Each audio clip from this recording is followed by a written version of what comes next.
Now, Sky News has had to issue a public apology for disgracing the profession of journalism.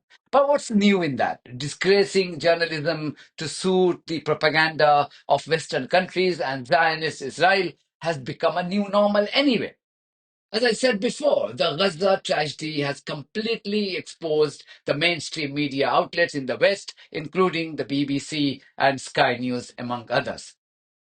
This has also exposed the propaganda surrounding the phenomenon of anti Semitism by pro Israeli lobbies in the Western countries. Anyway, let's look at the extraordinary apology issued by Sky News in the UK. The apology was broadcast live by Sky News' Sophy Ridge, who recently interviewed MP Jeremy Corbyn. So, what was the apology all about? Watch the clip first. Now, we wanted to clarify something discussed on last night's programme. During an interview with Jeremy Corbyn, we talked about the Independence Alliance group of MPs, and I made a reference to one of its members, Mohammed Iqbal, as having been previously suspended by the Labour Party for allegedly making anti-Semitic comments in a meeting. We wish to make clear that Mohammed Iqbal is in fact a councillor. He's not an MP, not a member of this group. Rather, Iqbal Mohamed is a member of the Independence Alliance group of MPs and did not make such comments. We want to apologise for this error and any confusion that was caused. Can you make any sense of it? Okay, let me explain.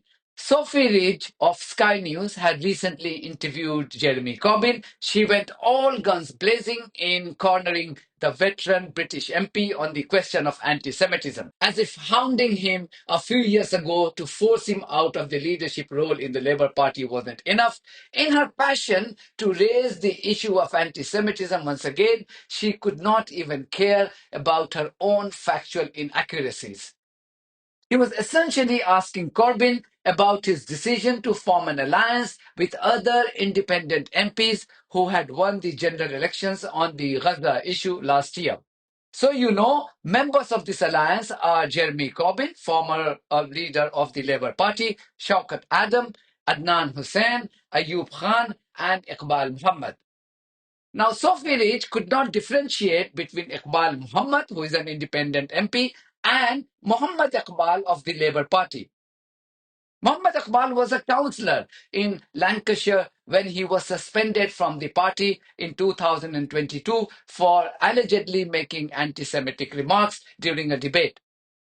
But facts must not matter for the Western media outlets. And Sophy Ridge decided to have a go at Corbyn for aligning with a group of independent MPs. Now, there'll be some who, I'll be honest, think I shouldn't be interviewing you on Gaza because you're expelled from Labour after a highly critical report by the Equality and Human Rights Watchdog about anti-Semitism I was in the not Labour expelled for Party. anti-Semitism. About after your response to the report from the Equalities and Human Rights Watchdog about anti-Semitism in the Labour Party under your watch. They say that they were concerned by lack of leadership in the Labour Party on those issues. What would you say to that? Two things. One is anti-Semitism is an evil, and one anti-Semite in any party is one too many, and I said that at the time. What I did say, and I stand by, was that many of the claims were made were actually fallacious claims that were not borne out by any facts or any investigation. There was an exaggeration of them. However, I stand by the issue that anti-Semitism is an evil within our society in exactly the same way Islamophobia is an evil within our society. What's going on in Gaza is a crime against humanity, as the International Court of Justice and the International Criminal Court and the Geneva Convention on the responsibilities of occupying powers have shown. You say that anti-Semitism is evil, that it's wrong. You are also a member of the Independent Alliance Party. It's a group, not a group, party, yeah. Yes, apologies, a grouping. Yeah. Just to look at some of the examples of people in the grouping, Ayub Khan resigned from the Lib Dems after being ordered to undertake anti-Semitism training, which he disagreed with. Adnan Hussain, at a rally in 2014, claimed Israel's military operation was a Holocaust. Mohammed Iqbal was suspended from Labour after allegedly making anti-Semitic comments at a meeting. I guess what I'm trying to say is, if you feel it is wrong that you have been expelled from Labour for these reasons, you're not really helping the case for the defence here, are you? They are good colleagues, and they're very good at representing their constituency and very determined to bring about peace and justice for the Palestinian people. They have exactly the same views as all the rest of us are, that racism is an evil in society. They have themselves suffered racism as Muslim people. They do not want to put the same onto Jewish people. And so we've had plenty of discussions. So you're comfortable with all of these? Have you spoken to them about some of these reports? I work with them. We work with them, and we particularly raise issues of human rights. We raise issues about refugees. We raise issues about bringing peace to the Middle East. Surely that is a good way forward. Now, how do you justify this pathetic piece of journalism? How could a supposed news organization with more than 600 staff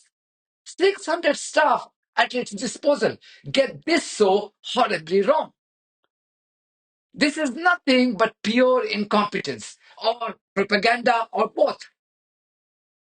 Ask anyone who has worked in the TV industry. A news presenter has an army of researchers or producers who are expected to work tirelessly to get every single fact right before the presenter in question poses those questions to their guests.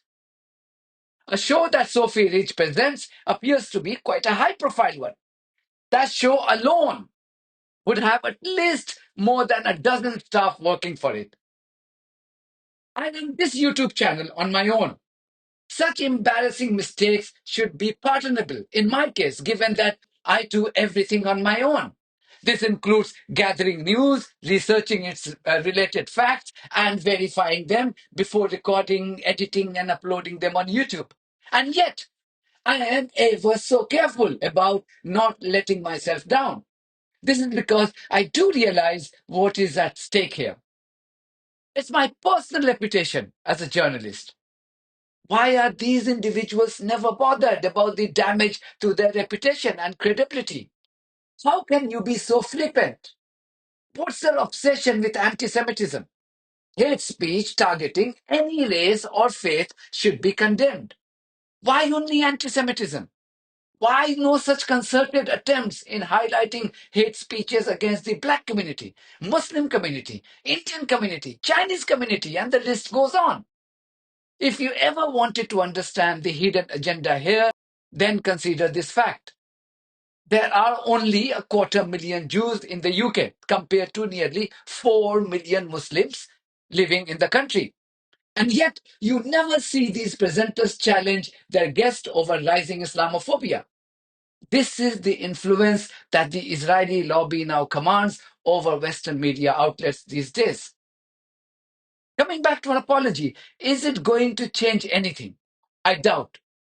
Demonizing anyone who stands for humanity and criticize a genocidal force is profitable business nowadays, particularly for propaganda outlets masquerading as news organizations. Examples are in plenty.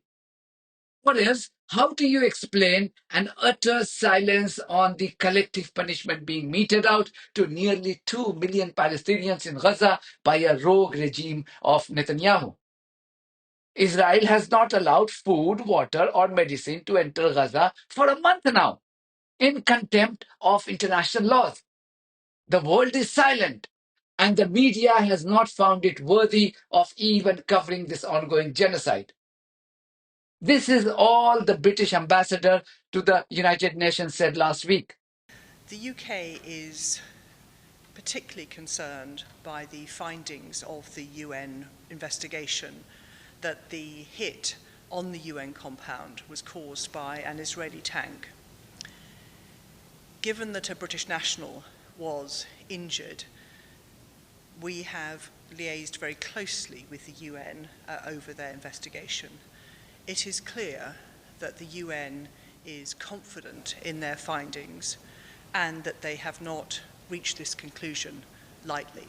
It's also clear that the space for humanitarians in Gaza, for Palestinians, for aid workers, is significantly reduced. And we also hear that the IDF is no longer accepting deconfliction requests, and this is unacceptable. We have to return to a ceasefire as soon as possible, and that we have to operate in a space that is within international humanitarian law. Just a lip service and ticking the box exercise. Nothing more than that.